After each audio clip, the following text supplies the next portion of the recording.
welcome to another episode of Guitar Rescue. I'm Joe Pierce, and today we're going to rescue the contents of this case.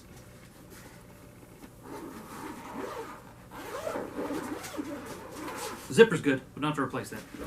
Now, so what we have here is the cheapest bass guitar that I've ever seen.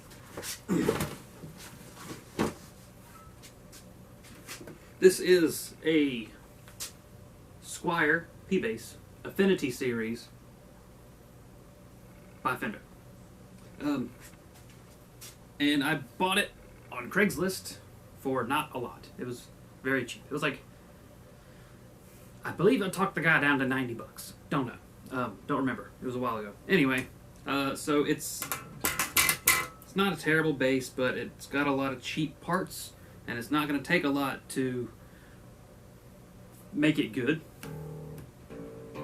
Basically, going to replace some parts and maybe give it a new paint job. Definitely a new pickguard. This pickguard's like flimsy, and the controls, they feel bad, and it doesn't sound good. So, yeah. Let's get started. First thing we're going to do is take it apart. Step 1. Remove the strings, thusly.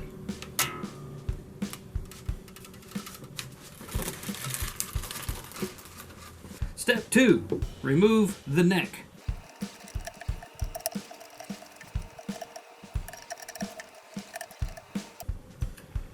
The neck plate.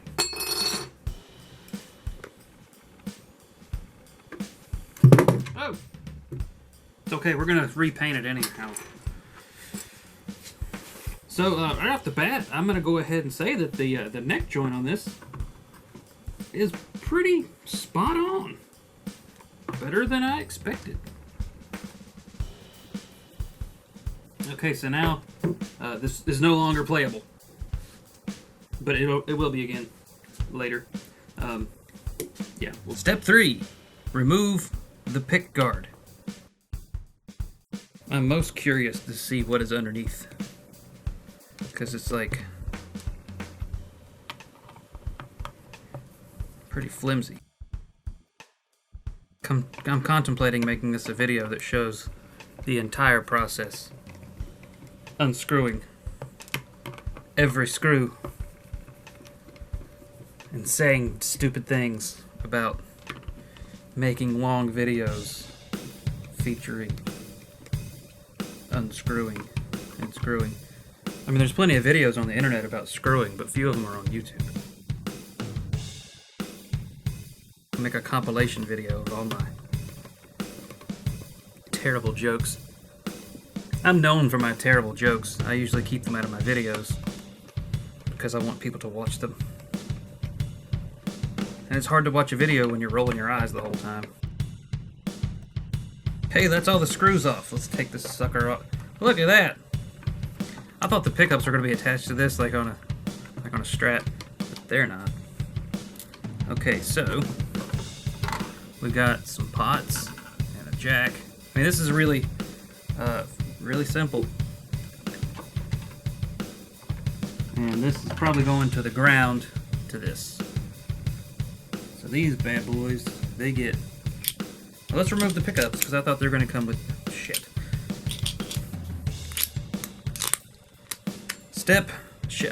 Fuck. I don't know what step I'm on. I gotta stop the tape and rewind. Step 3.5. Remove the pickups.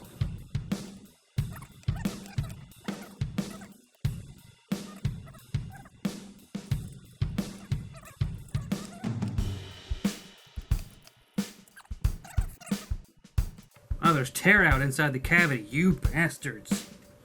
Step 4. Remove the bridge. Need my big screwdriver for this. This screwdriver, by the way, is just one of those like 4-in-1 screwdrivers from Harbor Freight. It's $3, and I just made a new handle for it. There's a video about how to do that on my YouTube channel. Hint, hint. You're already watching this one. Might as well watch that one. You know, if you're into making guitars, of course you'd be into making screwdrivers. Shit. God, this is slow. Why is this kind of time?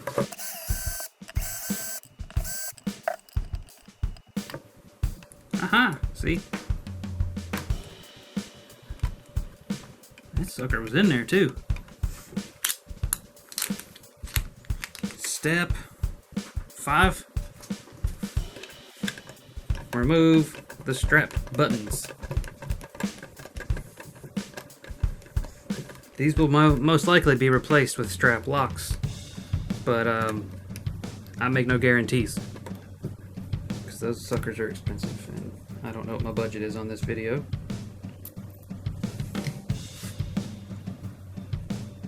I say budget on this video like I have a video budget.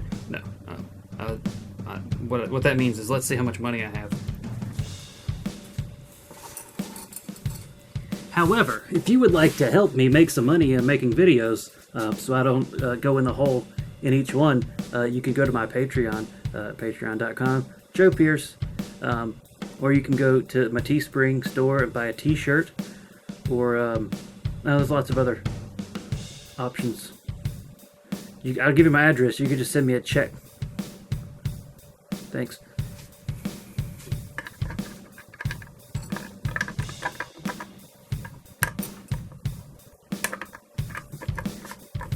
Why am I still doing this the hard way?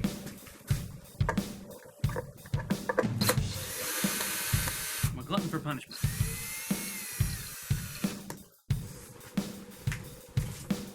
Step 6. Remove these things. The string tensioner. And the tuning machines. Some people will call these tuners, but they are tuning machines. What's the point in speaking if you're going to speak wrong?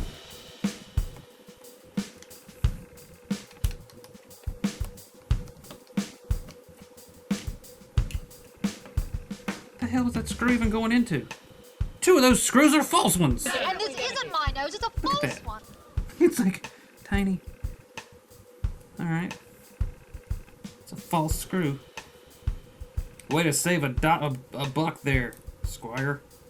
You fake ass screws.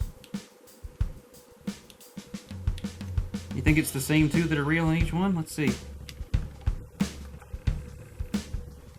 Real screw. Real screw. How about that?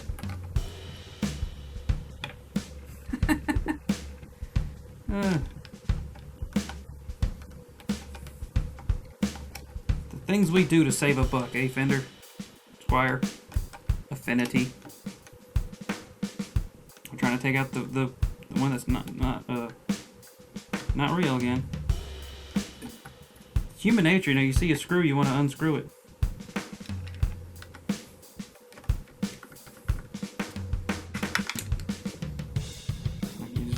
You just can't help it. It's kind of like, you know, when you go to the bathroom, you flush the toilet. Next time you go to the bathroom, try not to flush before you walk out of the room. And you're going to flush because you've been doing it your whole damn life. Alright. Tuning machines removed. We may upgrade these. We may not. So the final thing to remove is these ferrules. And I found something that fits perfectly, that every maker should have in their shop. A Jimmy DiResta ice pick. So yeah, it fits. You don't really need this, the pointy part. It's the handle that fits. You just stick it in there and just give it a little whackaroo. It pops right out. I guess you could probably do it like this as well. Just push it through.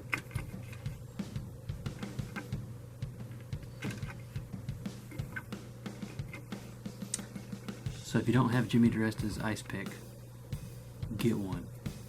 Okay, so now you have a table full of tiny screws and parts, and one of these things is probably going to get lost. Unless we don't let it get lost, right? So, I like my parts like I like my crime, organized. So let's organize this stuff so it doesn't get separated. Okay, so a great way to organize little screws and things is with masking tape. Because on one side of masking tape, it's sticky. So you take your little screws and you just stick them on there, right? Make them flat. You tear it off and you fold it. And now they're in there forever. And then you label it so you know what's in there, right? So these are the tuning machine screws. And I left a little tag on the corner here so I can actually take this and tape it to one of the tuning machines. How about that? Now those aren't going to get lost. I didn't invent this. When I got my guitar kit from Tim Sway from New Perspectives Music, this is how all the screws were. They were just folded up into tape, and I was like, that's friggin' genius. So, now that I've got all of the hardware removed and sorted and taped together, I'm gonna keep it all together with a Ziploc bag.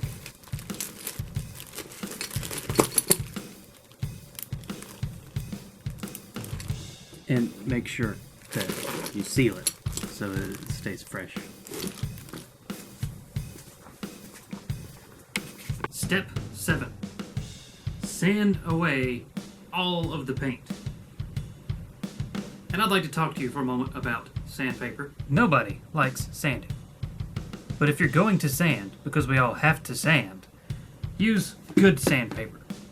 Use Klingspor's sandpaper. It's made in Germany or in the US or both. I don't know, but it's really good sandpaper. And you can get this 50 pack. It's like a sample pack of 5-inch hook and loop.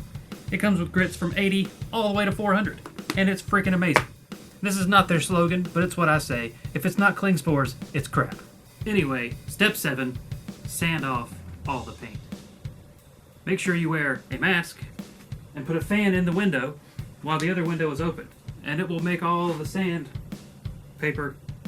it will make all the dust go out the window. Or get a good sander with dust collection. Whatever.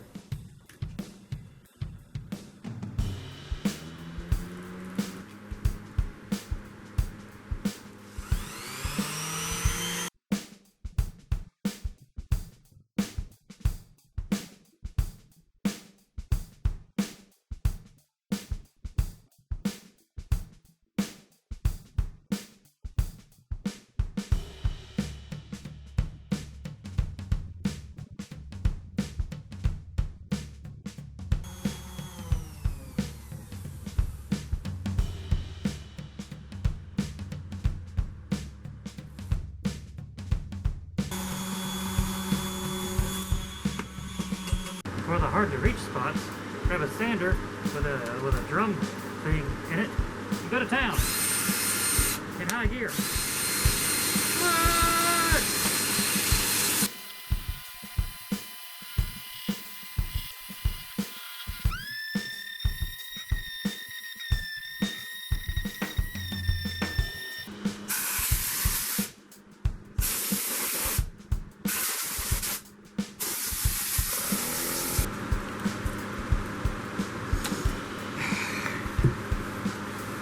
No paint. Now you are ready for step 8. Take a shower. Okay. So I sanded all the paint off. And then I took a shower. And then I went to sleep. And then I woke up and then I went to work and now I'm home. And then I've been sanding some more. Because the rule 1 of sanding is use good sandpaper. Rule 2 of sanding is when you think you're done, sand it again. So I've sanded it down to 320 grit. So now it's like super smooth.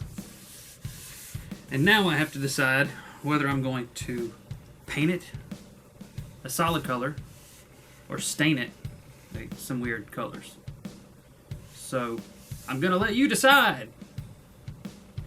So vote now. Just say what you want me to do. Paint or stain. And just scream it at the television or your phone or your iPad or however you're watching this. Just scream it at the screen as loud as you can. I'm listening.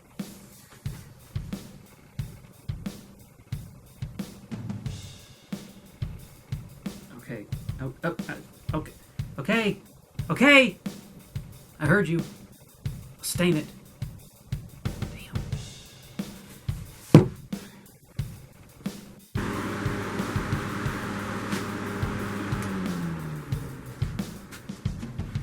Oh, and before you get too excited that you finished sanding, sand the neck and the headstock just as much as you did the rest. Now I'm done sanding.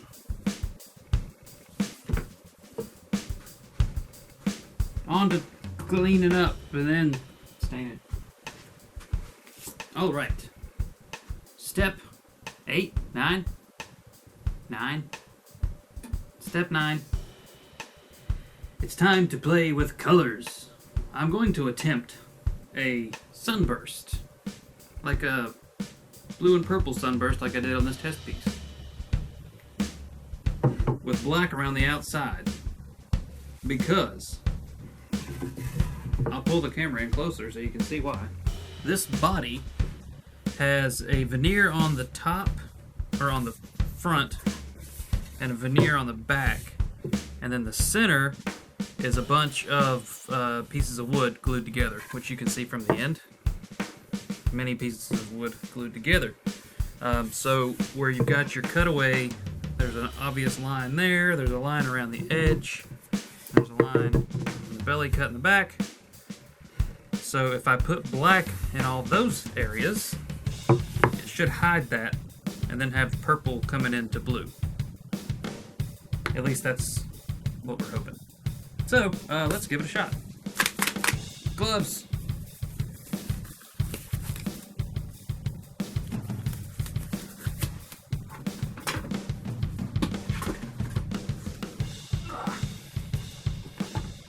Rags. These are old t-shirts. Okay, so I think I'm gonna go with the blue first. I think I'll start with phthalo blue. These are the stunning stains from Crimson Guitars, and they are freaking awesome. So I don't really know how to do this. I'm just gonna guess at it. I'm gonna start in the center. So I'm basically just gonna go around and do everything except for the very edges. I'm gonna do royal blue, which should be darker.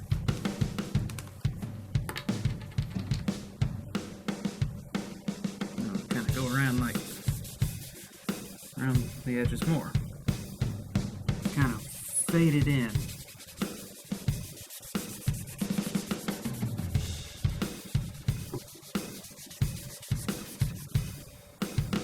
Yeah, that's it. That's the ticket. Then, purple. Purple's nice. I'm gonna kind of blend that into the blue, I guess. It kind of just covers the blue, don't it? What if I take the blue? Do this right here.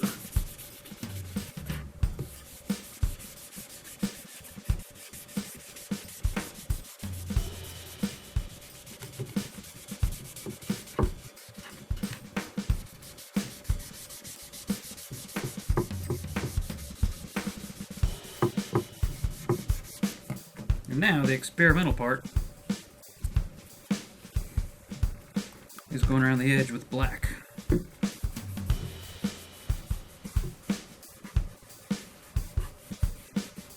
Okay, here it is. I kind of stopped filming because it would be really boring if I kept showing all that. But I've done the neck and the body. Now, I'm going to let them sit here and dry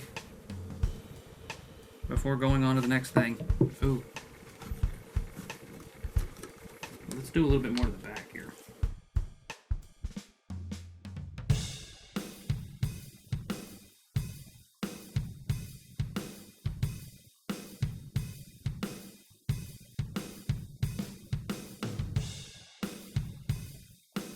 There we go. That's nice.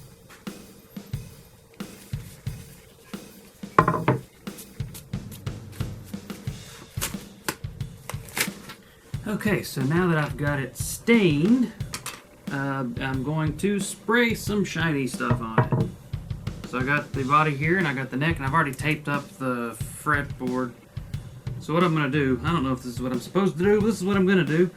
I'm going to put the neck back on and spray the whole thing at once. I'm also going to take one of these cup hooks and screw it in back here where the strap button goes, so we can have a way to hang it up. Alright, so we're going to spray a finish on this. I'm going to use this stringed instrument lacquer, and I'm going to do it outside because the last time I did this inside I got lacquer all over all my tools because I'm a moron. So I'm just going to get the sprayer ready and we'll go outside and spray it.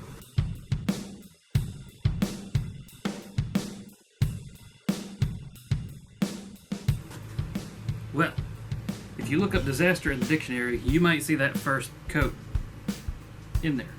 I got runs galore. I don't think I had my sprayer set up right because I don't know how to use it, but it was spraying like super heavy.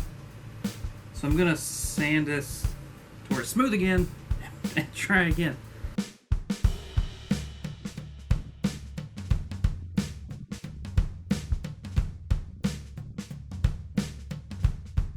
Update. This sprayer is garbage. I just don't think it's made for this sort of application. It leaks a lot through the trigger. Maybe the lacquer has eaten through one of the seals or something. I don't really know, but I don't have time to mess around with it.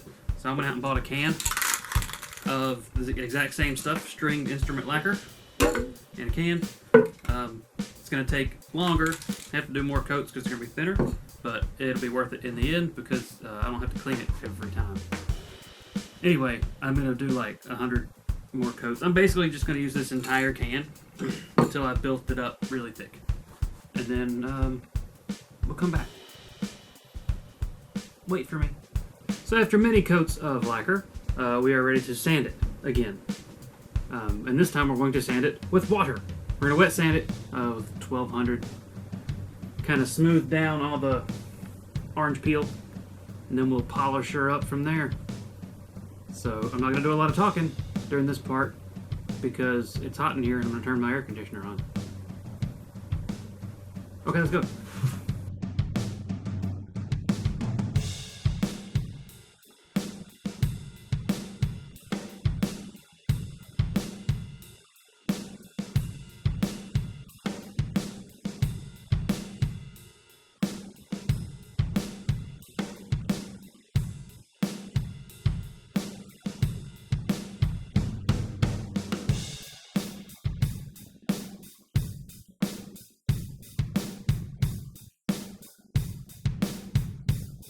Alright, so now that I got it polished up, it's time to get this tape off the neck and take the neck off just to put the plate back on, put the neck back on, and start assembling.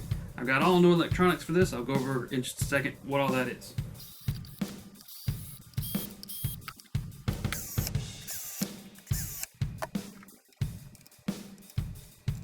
So here's all the new stuff I got for it. I got a black pickguard. I got some 250K CTS pots. One of them is broken. I'm kidding. No.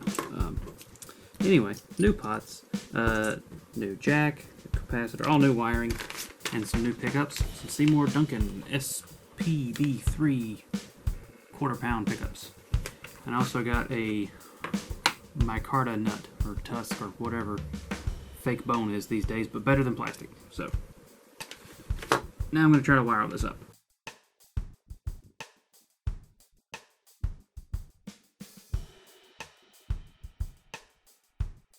Okay, so I didn't film any of the wiring because I'm trying to keep this family friendly.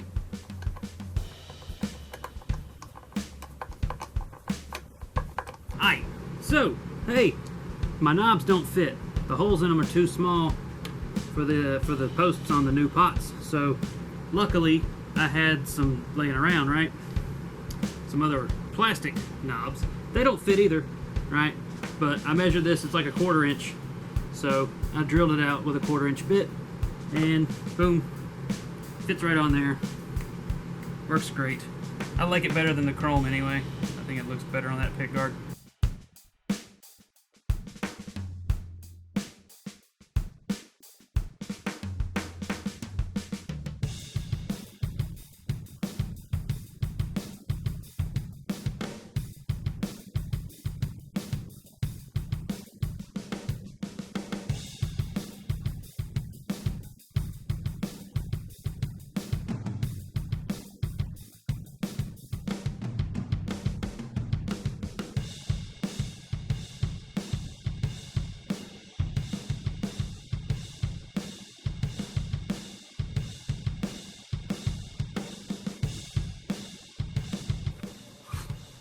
Well, look at there.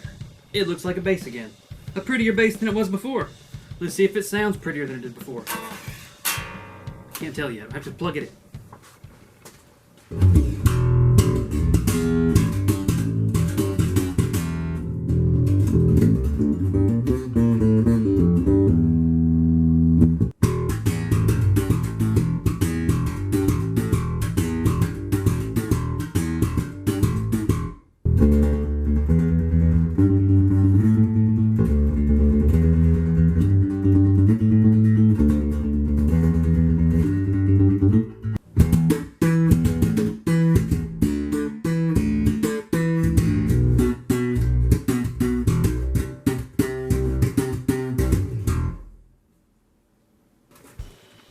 Alright, well I'd call that a success.